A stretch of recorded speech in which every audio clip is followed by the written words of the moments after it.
नमस्कार दोस्तों, एक्सेलेंट 2.0 में आपका स्वागत करता हूं। तो दोस्तों, आज हम बात करने वाले एक ऐसे प्रश्न को लेकर के कि जो कि हमारे एग्जाम की दृष्टि से अगर देखा जाए तो एग्जाम में ऐसे जो प्रश्न होते हैं हर बार ये फिक्स है कि हर बार माध्यक और माध्य और बहुलक से एक प्रश्न आपको जरूर पूछा जाता है। माध्यक या तो पूछेगा और या तो माध्यिका बहुलक पूछ सकता है। दो प्रश्न आपको पूछेगा, बट यहां पर जो मैं प्रश्न को लेकर चर्चा करने वाला हूं केवल उसे माध्य में आपको बताने वाला हूं कि माध्य को हम किस प्रकार से ज्ञात करते हैं। वो बहुत ही ज्यादा आसानी पूर्वक से मैं आज प्रश्न को कराने वाला हूं, जैसा कि आप व्हाइट बोर्ड पर कुछ इस प्रकार से प्रश्न को देख पा रहे होंगे। तो इस प्रश्न को आज मैं माध्य कराने वाला हूं कि माध्य मैं कैसे ज्ञात करता हूं, अर्थात समांतर माध्य से कहा जाता है। तो आइए सर्वप्रथम समझते हैं समांतर माध्य क्या होता है। तो मित्र, समांतर माध्य जैसे कि आप लोगों ने कक्षा 9वीं क्लास में और इसके बाद 8वीं क्लास में औसत को लेकर पढ़ा होगा, ठीक है ना। औसत में जो आप लोगों ने किसी क्रमांक से हमारे पास जो भी संख्याएं दी जाती हैं, तो उन संख्याओं का यदि हमको औसत पूछा जाता है तो टोटल हम योग करने के बाद जितनी भी संख्या होता है डिवाइड बाई कर देते हैं। सेम वही चीज है, बस थोड़ा सा अंतर ये है कि जैसे अगर मान लीजिए हमारे पास ये इसे वर्गंतराल कहा जाता है। अगर वर्गंतराल अर्थात हमारे प्रश्न अगर वर्गीकृत दिया जाए इसे वर्गीकृत कहा जाता है, और जो अवर्गीकृत होता है वो आपको बड़े सिंपल तरीके से होते हैं, ठीक है ना। जो कि मैंने कहा 8वीं क्लास और 9वीं क्लास भी आप लोगों ने पढ़ चुके होंगे। तो यहां पर समांतर माध्य ज्ञात करने के जो तरीके हैं जो कक्षा 10 में आप सबसे बोर्ड में पूछे जाने वाले हैं, वो आपको ध्यान से समझना होगा कि समांतर माध्य ज्ञात करने की जो विधियां होती है वो 3 प्रकार की होती है। एक तो सिंपल विधि होता है जिसे हम लोग प्रत्यक्ष अर्थात डायरेक्ट मेथड का नाम देते हैं। पहली जो विधि होती है वो प्रत्यक्ष विधि होती है, जो कि उसके लिए सिंपल सा फार्मूला है। हम यहां समांतर माध्य को ध्यान दीजिएगा x बार से प्रदर्शित करना चाहेंगे, जैसा कि आपकी किताबों में दिया भी जा रहा कि समांतर माध्य को x बार से प्रदर्शित करते हैं।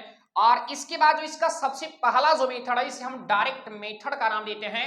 वो आपका फार्मूला है क्या, sigma F I x I और divide by sigma F I करके दिया जाता है। ये फर्स्ट मेथड है आपके माध्य अर्थात x बार को ज्ञात करने का तरीका। इसके बाद इसका जो सेकंड मेथड होता है जिसे कहा जाता है भैया कल्पित विधि, या कल्पित विधि जो होता है कल्पित विधि, वहां पर अगर बात करना चाहें उसमें अगर हम समांतर माध्य ज्ञात करना चाहें तो उसके लिए फार्मूला होता है क्या, a plus sigma F I D I upon sigma F I करके होता है, ठीक है ना। ये आपका जो सेकंड मेथड इसे कहा जाता है कल्पित विधि कहा जाता है या कल्पित माध्य विधि कहा जाता है। उसके लिए फार्मूला a प्लस, यहाँ a क्या है, a ही तो कल्पित है, कल्पित को a माना जाता है। अभी मैं आपको विधि को बताने वाला हूं, अगर इस वीडियो में नहीं बता रहा हूं तो अगले वीडियो में आपको देखने को जरूर मिलेगा। मैं आपको एक प्रत्यक्ष विधि और एक कल्पित विधि और जो थर्ड होता है उसे कहा जाता है पग विचलन विधि, और जो पग विचलन विधि होगी वो भी मैं आपको बताने वाला हूं, बट अभी नहीं। मैं आपको इस वीडियो में केवल डायरेक्ट मेथड को समझाने वाला हूं। इसके बाद जो आपका सेकंड वीडियो मिलेगा वो आपका कल्पित विधि मिलेगा, और थर्ड वाला जो विधि होगा वो आपको पग विचलन, ठीक है ना। इसके बाद ये आपका तीसरा जो होगा जिसे मैंने कहा पग विचलन विधि, उसके लिए सूत्र होता है a प्लस सिग्मा आपका यहाँ सिग्मा आपका F I you I upon sigma F I into H करके होता है मित्र।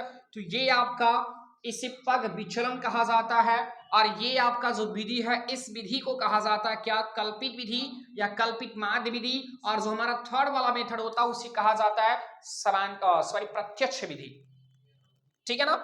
तो आइए हम यहां पर ये समझते हैं यहाँ एफ आई क्या होता है, एक्स आई क्या है। तो जैसा कि एफ आई जो होता है बारंबारताएं दी जाती, जैसा कि हमारे प्रश्न में ध्यान दीजिएगा, यहां से जो ये छात्रों की संख्या दी गई है ये आपका क्या है, तो ये एफ आई की वैल्यू है।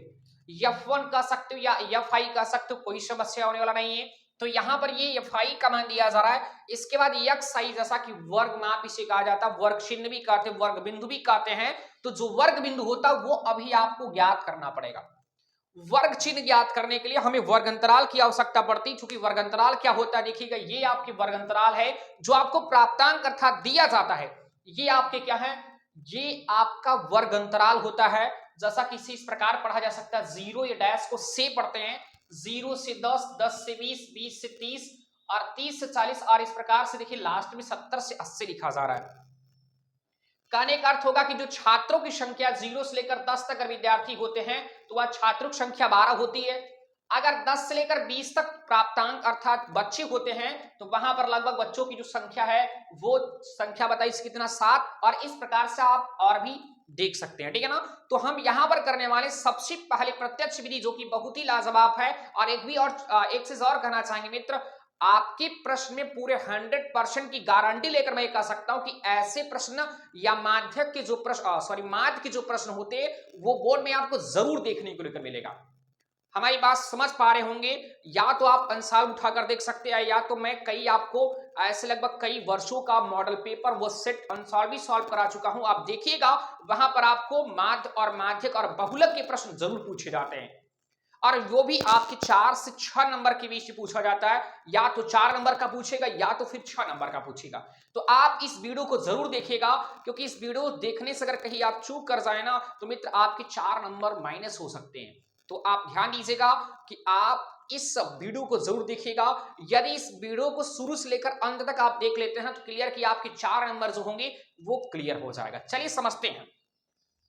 तो जैसा कि यहाँ छात्रों की जो संख्या दी जा रही, मैंने कहा उसे बारंबारता कहा जाता है, और बारंबारता को एफआई का नाम दिया जा सकता है। तो ये रहा आपका एफआई का मान। जैसा कि प्रश्न देखिए एफआई दिया जा रहा है। अब यहाँ यक्स आई है तो इसके बाद जो यक्स आई होगी अगले वाले कॉलम में हम निकालने वाले हैं यक्स आई का मान।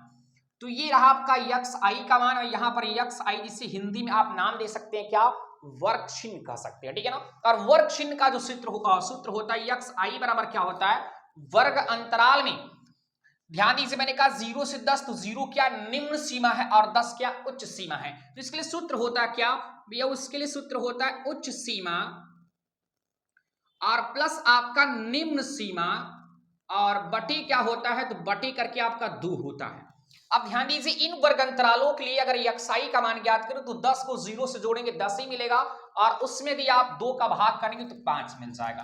बात हमारी समझ पा रहे, चलिए इसके बाद सेम वही चीज 10 को 20 के साथ जोड़ेंगे, या 20 को 10 के साथ जोड़ेंगे 30 मिलेगा, और 2 का भाग करेंगे क्या मिल जाएगा, 15 मिल जाएगा। अब इसी प्रकार 30 और 20 50, और 50 को 2 से भाग देंगे तो 25 मिल जाएगा। आप देख पाते हैं। अब देखिए कितने का अंतर है, पूरा नहीं जोड़ना है आपको, मैं आपको शॉर्ट में बता रहा हूं, क्या पूरा नहीं जोड़ना। देखिए 5 के बाद 15 आ रहा, 10 का अंतर है ना, देखिए 15 के बाद 25 आ रहा, 10 का ही अंतर है ना, तो 10 के अंतराल पर लिखते चले जाइए। 35 इसके बाद मिल जाएगा, 35 के बाद 45 मिलेगा, 45 के बाद 55 मिल जाएगा, 55 के बाद 65 मिलेगा। ध्यान दीजिए इनका इनके साथ, इनका इनके साथ, इनका इनके साथ, और इनका इनके साथ, इनका इनके साथ, और ये इसके साथ, ये इसके साथ, अभी बचा एक। तो 65 के अगर हम 65 में अगर 10 जोड़ते हैं तो क्या मिलेगा आपका 75 मिल जाएगा। तो देख सकते हैं मित्र इस प्रकार से हमें यक्स आई मिल चुका है। देखिए यहाँ एफ आई और यक्स आई दोनों मिल चुके हैं। यहाँ पर ये रहा एफ आई और ये क्या रहा आपका यक्स आई मिला। अब ध्यान दीजिएगा, देखिएगा एफ आई और यक्स आई का एक दूसरे के साथ यहाँ देखिए मल्टीपल अर्थात एक दूसरे के गुणक में है। अगर गुणक में है तो करते क्या, एफ आई को मैं यक्स आई के साथ गुणा कर देता हूं।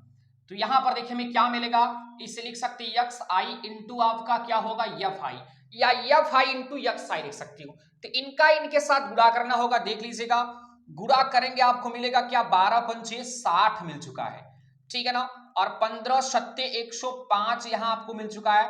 और इनका इनके साथ गुणा कर लीजिएगा, आप गुणा करके यहां पर सभी को एक दूसरे के साथ गुणा कर लीजिए, ठीक है ना।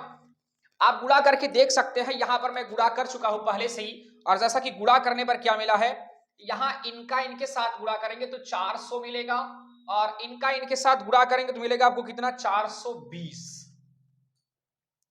इसके बाद 495 मिल चुका है। यहां गुणा तो करना ही पड़ेगा आपको भाई, गुणा की प्रक्रिया तो आप समझते हैं कि कैसे गुणा की जाती है, ठीक है ना। तो हमें जो गुणा की प्रक्रिया वो जरूर समझना होगा, अगर गुणा नहीं समझ पाएंगे तो गड़बड़ हो जाएगा। यहां पर चलिए हमें यहां पर गुणा करने पर टोटल मिल जाएगा कितना 1200, कितना मिल जाएगा 1200। तो इस प्रकार मिल सकता है। अब इन दोनों को अगर हम इन सभी को काउंटिंग करते हैं, चलिए इनको काउंटिंग करने का अर्थ ये होगा कि चलिए देखिएगा ये चीज रफ करते हैं। अब हम अभी हमें क्या मिला, हमको एफ आई इंटू एक्स आई, देखिएगा एफ आई इंटू एक्स आई सभी का एक दूसरे के साथ एफ आई का एक्स आई इनके इसके साथ मल्टीपल करने पर ये मिला, इनको इनके साथ ये मिला, और इस प्रकार से सभी इनके साथ गुणा करने पर इस प्रकार मिला। देखिए यहाँ सिग्मा इस अंग्रेजी में समेशन कहा जाता है। समेशन का अर्थ होता है योग, अर्थात इन दोनों का मल्टीपल करने के बाद इनको सम कर दीजिए। सम मींस योग होता है। तो यहाँ summation F I into X I की बात करें, निकालेंगे टोटल जोड़ने पर क्या मिलेगा, तो इन सभी को काउंटिंग करेंगे तो 4300 मिलेगा। क्या मिलेगा आपको, 4300 मिलेगा। अब देखिएगा यहां से sigma F I x I और सिग्मा एफ आई है, तो सिग्मा एफ आई मतलब ये फ्रीक्वेंसी इनको ऐड कर दीजिए। तो ये सिग्मा आपका देखिए इसे एफ एक्स न लिख करके सिग्मा एफ आई का नाम दिया जाएगा। तो सिग्मा एफ आई का मान क्या मिल चुका है, 100 आपको मिल चुका है। तो यहां पर प्रत्यक्ष विधि से अगर मैं ज्ञात करना चाहूं माठ को लेकर के, तो यहां सूत्र हो जाएगा एक्स बार इक्वल टू हमारा होगा क्या, समेशन और X F I into X I और डिवाइड बाई आपका सिग्मा एफ आई करके होता है। यहां से एक्स बार बराबर क्या, देखिए इनकी जो वैल्यू आपको मिल चुकी है 4300 और बटे कर लीजिए यहाँ सिग्मा एफ आई की जो वैल्यू देखिए 100 मिल चुका है आपको। तो 100 मिल चुका है, दोनों को डिवाइड कर दी, 0 से 0 कैंसिल कर देंगे तो हमारी एक्स बार की जो वैल्यू होगी वो आपको 43 मिलेगी। तो इस प्रकार कह सकते हो कि हमारे पास जो छात्रों की संख्याएं दी जा रही थी, जो प्राप्तांक दिया जा रहा था, इनका अगर हम बात करें माध्य को लेकर तो क्या मिलेगा, तो इनका माध्य मिलेगा आपको कितना, 43 मिलेगा। तो इस प्रकार से जैसा कि मैंने कहा 3 विधियां होती, बट आपको मैंने इस वीडियो में केवल फर्स्ट वाले मेथड को बताया जिसे कहा जाएगा क्या, समांतर माध्य का। हम प्रत्यक्ष विधि आपको इस वीडियो में बता चुके हैं। अगले वीडियो में हम आपको कल्पित विधि बताने का जरूर प्रयास करेंगे और जल्दी आपको वीडियो वो भी मिलने वाला है। तो आप इस विधि को समझिए और इस विधि को समझ लेंगे अगर बेहतर ढंग से, तो क्लियर मैं दावे के साथ कह सकता हूं कि आप 4 नंबर के क्वेश्चन को छोड़कर नहीं आएंगे, मेरी पूरी गारंटी है। बोर्ड में आप जबरदस्त तैयारी कीजिएगा और इस प्रकार से जो इंपॉर्टेंट क्वेश्चन होंगे जो हर वर्ष बोर्ड में पूछे जाते हैं वो आपको मैं जरूर डेली अर्थात प्रतिदिन मैं आपको इस प्रकार से वीडियो को अपलोड करता रहूंगा। तो मित्र चलिए आज के लिए इतना ही, बट करना क्या है, आप अगर हमारे चैनल से जुड़े नहीं तो आप जल्द से जल्द हमारे चैनल को लाइक कीजिएगा और सब्सक्राइब और दोस्तों में शेयर जरूर करिए। तो धन्यवाद।